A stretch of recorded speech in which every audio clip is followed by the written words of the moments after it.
नमस्कार साथियों, स्वागत है आपके अपने ही चैनल मास्टरमाइंड पे। साथियों, इससे पहले जो है हमने बिहार का एक वीडियो करा दिए हैं। अगर आप उन वीडियो को नहीं देखे हैं तो जा कर के एक बार उनको देख ले। ये आइए हम लोग शुरू करते हैं। दूसरा वीडियो है बिहार का, जो है इतिहास एवं संस्कृति से रिलेटेड है।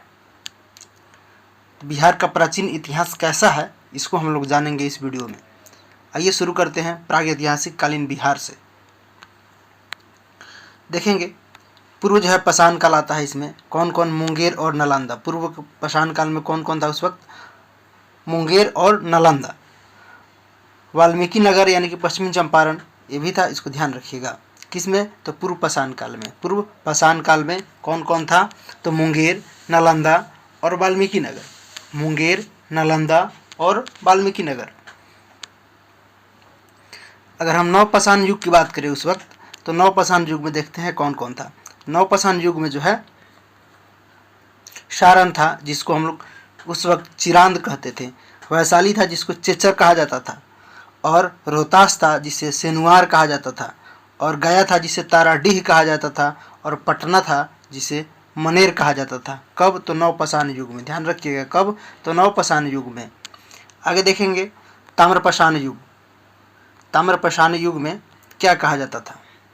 तो ताम्रपाषाण युग में जो है सोनपुर, ताराडीह, मनेर, सिनुआर, माझी और चेचर, चिरांद, ये सब आते थे ताम्रपाषाण युग में।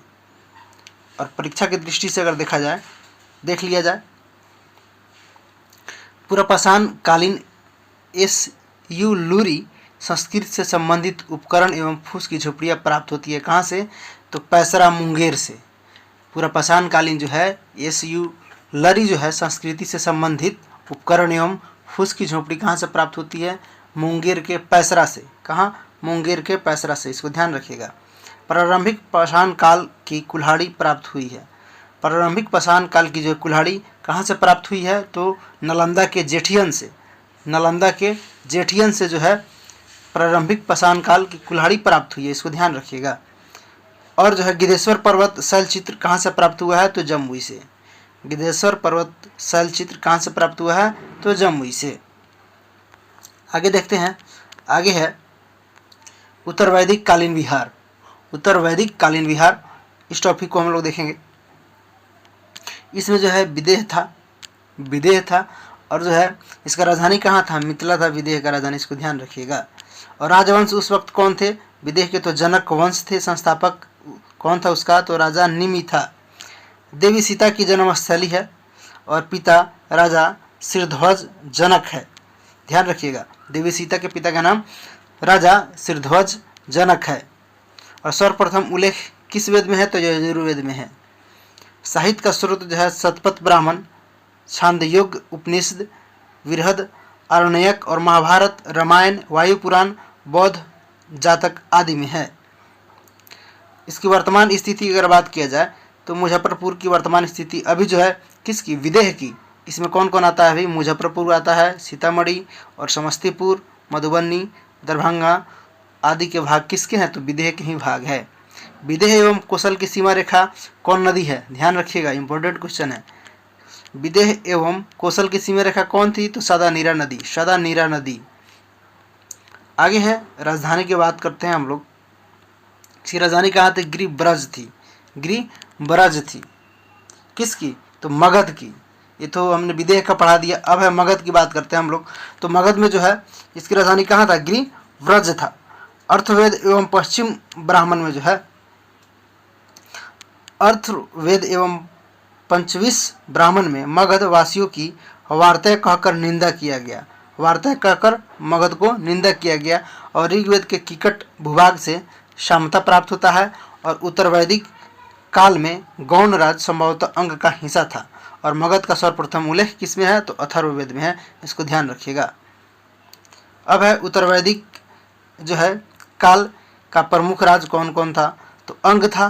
संस्थापक कौन था अंग का? तो राजा अंग थे। इसकी राजधानी कहाँ था अंग का? तो चंपा था।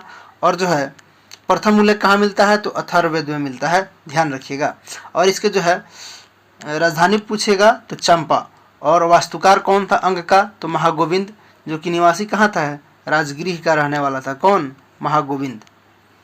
आगे हम लोग देखेंगे, कहा जा रहा है कि 6ठी शताब्दी ईसा पूर्व में जो है बिहार स्थित महाजनपद, उस वक्त जो है कौन कौन महाजनपद थे ये कहा जा रहा है, इसको हम लोग एक बार देख लेंगे।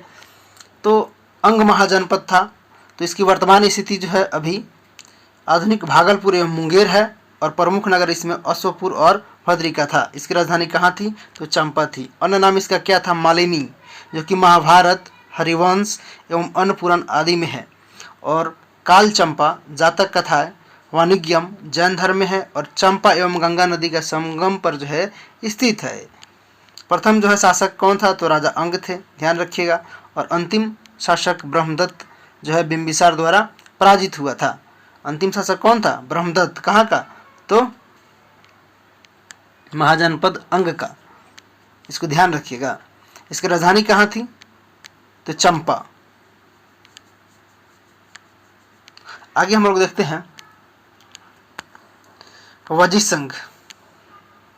वजी संघ के बारे में हम लोग देखेंगे। इसकी जो है राजधानी कहाँ थी, वैशाली। आधुनिक जो है बसाड़, और संस्थापक कौन थे, नवानिर्दिष्ट या नामोनिर्दिष्ट, और 8 जनसंघों का यह संघ था। कौन कौन, वजी, लिच्छवी, ज्ञात्रिक, विदेह, उग्र, भोग, कुरु और इक्ष्वाकु। एक बार फिर से हम बोलते हैं, 8 जनों का संघ था। कौन कौन, वजी, लिच्छवी, ज्ञात्रिक, विदेह, उग्र, भोग, कुरु और इक्ष्वाकु। ध्यान रखिएगा, वजी संघ के जो है 8 जनों का एक संघ था, वजी संघ। आगे हम लोग देखेंगे मगध के बारे में। मगध के बारे में हम लोग देखेंगे। प्रथम जो है उल्लेख कहाँ मिलता है मगध के बारे में, तो अथर्ववेद में, ध्यान रखिएगा। संस्थापक कौन था, बृहद्रथ था। और राजधानी कहाँ था मगध का, तो राजगिर यानी कि गिरिव्रज था। और परवर्ती राजधानी कहाँ थी, तो पाटलिपुत्र था। वेदों में जो है उल्लेखित एकमात्र मगध शासक कौन था, तो परमगंध था, इसको ध्यान रखिएगा। इसका जो है शंखायन, अरणायक, मगधवासी ब्राह्मणों का समान उल्लेख मिला है। किसमें, मगधवासी ब्राह्मणों का समान उल्लेख कहाँ मिला है, शंखायन, अरणायक में। अगर परीक्षा की दृष्टि से देखा जाए तो देख लेते हैं, आइए। अंग नरेश ब्रह्मदत्त की मगध विजय के समय मगध शासक कौन था, तब भट्टिय था। अंग नरेश ब्रह्मदत्त की मगध विजय के समय मगध शासक कौन था, तो भट्टिय था। वैशाली का नाम किस राजा से प्रेरित है, तो वैशाली का नाम राजा विशाल के नाम से प्रेरित है, इसको ध्यान रखिएगा। वैशाली का नाम राजा विशाल के नाम से प्रेरित है। आगे हम लोग देखेंगे मगध राज का उदय कैसे होता है। तो मगध राज की जो राजधानी इसकी गिरिव्रज थी, प्रारंभिक राजधानी, और जो है पाटलिपुत्र परवर्ती राजधानी थी, इसको ध्यान रखिएगा। इसका अन्य नाम क्या क्या था, किसका, मगध का, तो गिरिव्रज था, राजगिरी था, और राजगिरी का उल्लेख कहाँ मिलता है, महाभारत में। और बृहदत्तपुर कहाँ था, इसी का नाम था, महाभारत में मिलता है। मगधपुर भी इसका नाम है। और जो है वासुमती कहाँ मिलता है, रामायण में मिलता है। और कुशाग्रपुर हेनसांग में मिलता है। और बिंबिसार जो है बौद्ध ग्रंथ में, बिंबिसारपुरी जो है बौद्ध ग्रंथ में मिलता है। तो किसका यह नाम है, तो मगध का ही नाम है, इसको ध्यान रखिएगा। अन्य नाम जो है कुसुमपुर है, किसका, पटना का। पटना का नाम क्या है, कुसुमपुर, पाटलीग्राम, पालीबुध्रा, अजीमाबाद, गंगा एवं सोन नदी के संगम पर स्थित है।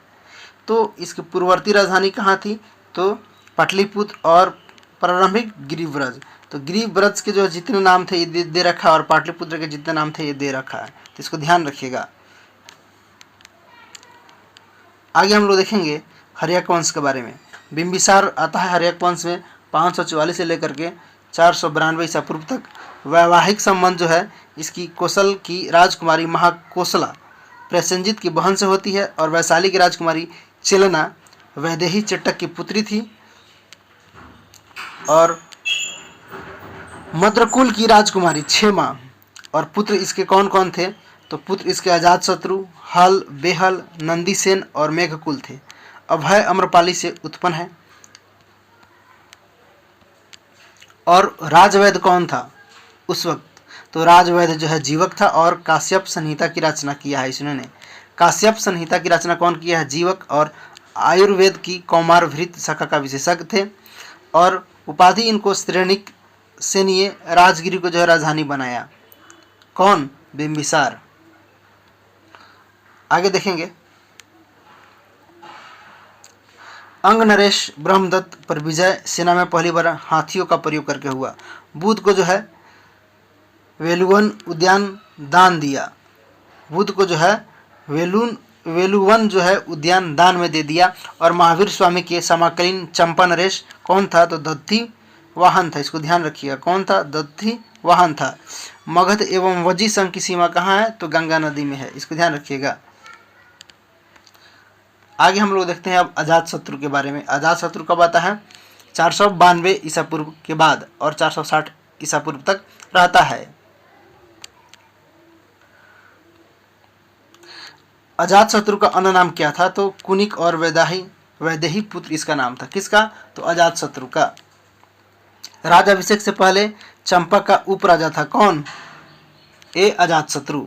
पत्नी का नाम क्या था इसका? तो वाजीरा प्रसेनजित की पुत्री और पद्यावती इसका नाम था। पद्यावती। धर्म इसका बौद्ध धर्म का यह अनुयायी था। प्रथम बौद्ध संगीति का आयोजन इन्होंने कराया है। कौन? अजातशत्रु कराया है। वैशाली पर इन्होंने प्रमुख विजय, वैशाली पर, काशी पर और कौशल पर भी इन्होंने विजय प्राप्त किया है।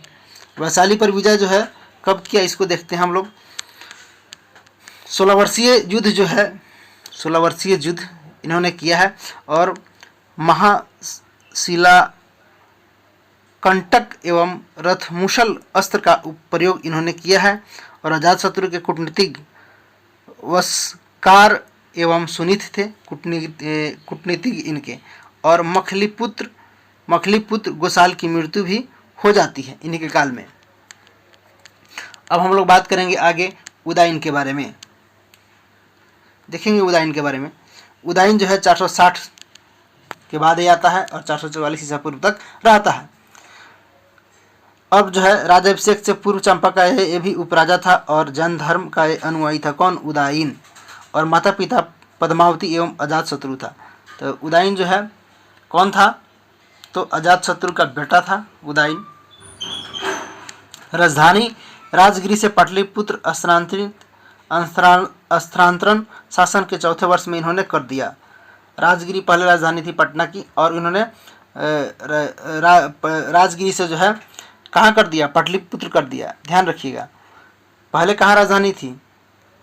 राजगिरी। और वहाँ से जो है 4 वर्ष के बाद इन्होंने इसको यहाँ कर दिया। कहाँ? पाटलिपुत्र। और इसके जो है उत्तराधिकारी कौन कौन हुए? अनिरुद्ध हुए, मुंडक हुए और नागदशक हयक वंश का अंतिम शासक हुआ। अगर परीक्षा के दृष्टिकोण से देखा जाए तो क्या है, आइए हम लोग देखते हैं। आर्यभट्ट से संबंधित बिहार का नगर था पाटलिपुत्र। वैनवार वंश के राजा शिव सिंह के दरबारी कवि कौन थे? विद्यापति।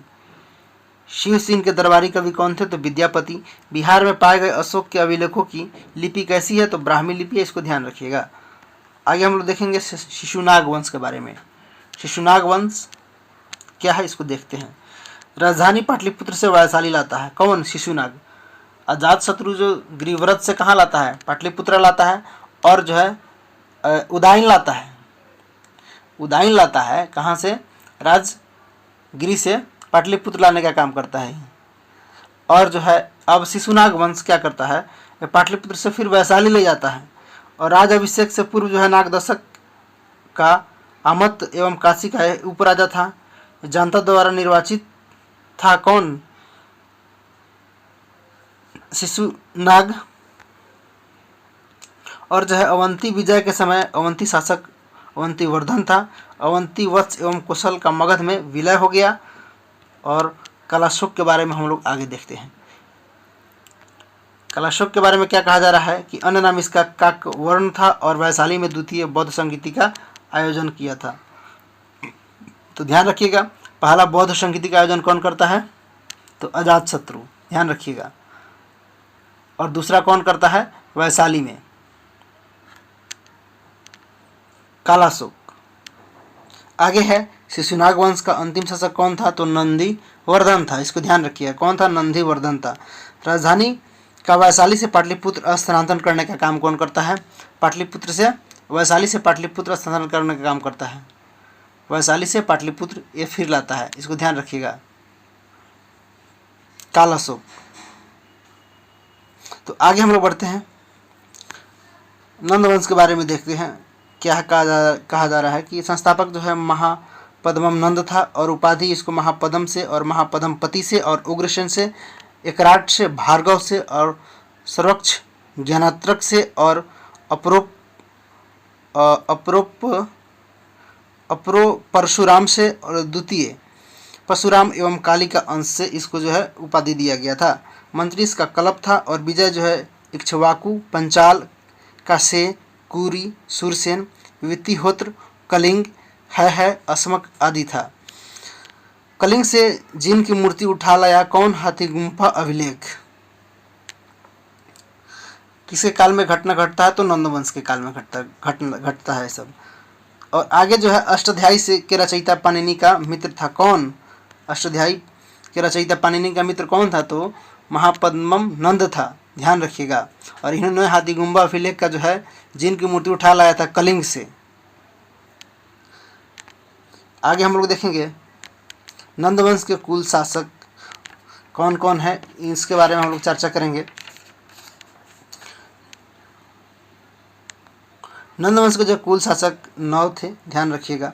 उग्रसेन, पांडुगति, भूतपाल, राष्ट्रपाल, गोविष्णाक, कैवर्त, दशसिधक और धानानंद, इसको ध्यान रखिएगा। अंतिम शासक कौन था? तो धानानंद था। अन्य नाम इसका क्या था? तो अग्र मिज और अग्रसेन और जैन्द्र मिज था। सेनापति इसका भद्रशाल थे और मंत्री सकटाल राक्षस श्रीयक था। सिकंदर का ये समाकलीन था कौन? धानानंद। और चंद्रगुप्त मौर्य द्वारा पराजित था कौन? धानानंद। अत्यंत धनलोभी शासक था कौन? धानानंद। इसके महत्वपूर्ण फैक्ट देखेंगे हम लोग नंदों के। तो मगध का प्रथम निम्न वर्गीय राजवंश था ये कौन? नंदवंश। और कलिंग में सिंचाई व्यवस्था का प्रारंभ कौन करता है? तो नंदवंश ही करता है। जैन धर्म के लोग अनुयायी थे। नंदों की अतुल्य संपत्ति का उल्लेख करने वाले संगम कवि मामल नूर था, इसको ध्यान रखिएगा, मामल नूर था। और माप तौल की इकाई प्रणाली नंदो परक्रम मनमानी का प्रारंभ इन्होंने किया था, ध्यान रखिएगा। आगे बढ़ते हैं हम लोग मौर्य वंश के बारे में। मौर्य वंश का राज चिन्ह था मयूर और जो है संस्थापक चंद्रगुप्त मौर्य थे। अंतिम शासक बृहद्रथ था और काल जो है इसका चलता है 327 ईसा पूर्व से 187 ईसा पूर्व तक। राजधानी कहाँ थी? तो पाटलिपुत्र। आगे हम लोग देखेंगे चंद्रगुप्त मौर्य के बारे में। चंद्रगुप्त मौर्य के बारे में मंत्री इसका कौन था? चाणक्य थे और पत्नी हेलेना, दुध्रा और नंदिनी थी। और राजधानी कहाँ था? तो पाटलिपुत्र। अन्य नाम एंड्रोकोटस और सेंड्रोकोपोटस, इसका 3 गो नाम था अन्य नाम, ध्यान रखिएगा चंद्रगुप्त मौर्य का। सर्वप्रथम विलियम जोन्स द्वारा सेंड्रोकोटस के रूप में पहचाना गया कब? 1793 ईस्वी को। भारत का मुक्तिदाता तथा क्या कहा जाता है? बृहत्तर भारत प्रशासन करने वाला प्रथम सम्राट आर.के. मुखर्जी थे, ध्यान रखिएगा। नहीं सॉरी, भारत का मुक्तिदाता तथा बृहत भारत पर शासन करने वाला प्रथम सम्राट कौन बोला है? तो आर.के. मुखर्जी बोले हैं, इस बात को ध्यान रखिएगा। और मृत्यु इसकी कहा जाती है? सरवन बेलगोला में शलेखना द्वारा हो जाता है इसकी मृत्यु। और स्रोत जो है राजावली का था, भद्रबाहु चरित्र, मुनि वंशाभ्युदय और चंद्रगुप्त की दक्षिण विजय का विवरण देने वाले संगम ग्रंथ अहनानुरु और परनानुरु से मिलता है, इसको ध्यान रखिएगा। जस्टिन के जो है अनुसार चंद्रगुप्त मौर्य की सेना डाकुओं का गिरोह था। जस्टिन बोला है कि इसकी सेना जो है डाकुओं का एक गिरोह है। प्लूटार्क के अनुसार चंद्रगुप्त ने जो है 6 लाख की सेना लेकर के संपूर्ण भारत को रौंद डाला था। प्लूटार्क ने कहा है कि चंद्रगुप्त ने जो है 6 लाख सेना लिया और पूरे भारत को रौंद डाला। चंद्रगुप्त सेल्यूकस का युद्ध जो है 305 ईस्वी में करता है और स्थान कहाँ? सिंधु नदी के किनारे। परिणाम क्या होता है? चंद्रगुप्त वहाँ विजय हो जाता है सेल्यूकस के युद्ध में। आगे देखेंगे सेल्यूकस की पुत्री हेलेना का चंद्रगुप्त के साथ विवाह हो जाता है। सेल्यूकस का राजदूत जो है मेगास्थनीज कहाँ आया था? तो भारत आया था। आगे देखेंगे चंद्रगुप्त द्वारा सेल्यूकस से प्राप्त क्षेत्र, इसके द्वारा क्या क्या मिला क्षेत्र, एरिया, हेरात, आरा, कोशिया, कंधार उस वक्त बोला जाता है उसको, रोडेशिया को, मकरान मिला था और काबुल मिला हुआ था। ये सब जो है एरिया इसको मिला युद्ध के विजय के उपलक्ष्य में। आगे हम लोग देखते हैं बिंदुसार के बारे में। बिंदुसार जो है 298 से 273 ईसा पूर्व में आता है और जो है इसके पिता का नाम का क्या था तो चंद्रगुप्त मौर्य था। माता का नाम दुर्धरा था और पत्नी का नाम धामा और शुभद्रांगी थी और सिजेरियन तकनीक से जन्म लेने वाला प्रथम शासक था। ये कौन? बिंदुसार। ध्यान रखिएगा, बहुत इंपॉर्टेंट क्वेश्चन है। सिजेरियन तकनीक से जन्म लेने वाला प्रथम शासक कौन था? तो बिंदुसार था। अब तो बहुत सब बच्चे सिजेरियन से ही हो रहा है, तो ध्यान रखिएगा, ये काफ़ी इंपॉर्टेंट हो जाता है यहाँ पे। सिजेरियन तकनीक से जन्म लेने वाला प्रथम शासक कौन था? तो बिंदुसार था और इसके पिता का नाम चंद्रगुप्त मौर्य था। बिंदुसार के माता का नाम दुर्धरा थी और पत्नी इसका धम और शुभांगांगी थी और मंत्री प्रारंभ में चाणक्य और बाद में जो है खलाटक हो जाता है बिंदुसार का। आगे देखेंगे बिंदुसार के नाम। बिंदुसार के जो है नाम जो है जैन ग्रंथ में सिंहसेन और पुराण में भद्रसार, वारिसार और यूनानी में जो है अलिट्रोकस, स्ट्रैबो और अमित्रोकेटस, एथेनियस और चीन ग्रंथ में जो है फाह, युएन चुलिन, बिंदुपाल बोला गया और संस्कृत में अमित्रघात या अमित्र खाद बोला गया। किसका? तो बिंदुसार का ये सब नाम है। आगे हम लोग देखेंगे अशोक। इसके बाद जो है अशोक आते हैं 273 ईसा पूर्व में और 232 तक रहते हैं। पिता का नाम बिंदुसार है, इन्हीं का बेटा है अशोक और जो है माता का नाम शुभद्रांगी है और माता के अन्य नाम धामा, पासादिका, जनपद कल्याणी और जो है इसकी पत्नी का नाम देवी पद्मावती और कारुवाकी और तिस्यर छिता है। तो ध्यान रखिएगा। पुत्र जो है जालौक था इसका और महेंद्र था अशोक का और तिवर एवं कुणाल था। तो ध्यान रखिएगा, 4 पुत्र थे, जालौक, महेंद्र, तिवर और कुणाल इत्यादि 4 पुत्र हैं इनके और पत्नी देवी पद्मावती, कारुवाकी और तिस्यर छिता, 4 गो पत्नी है। आगे देखेंगे पुत्री जो है संघमित्रा और चारुमती, मंत्री जो है राधागुप्त था इनका अशोक का।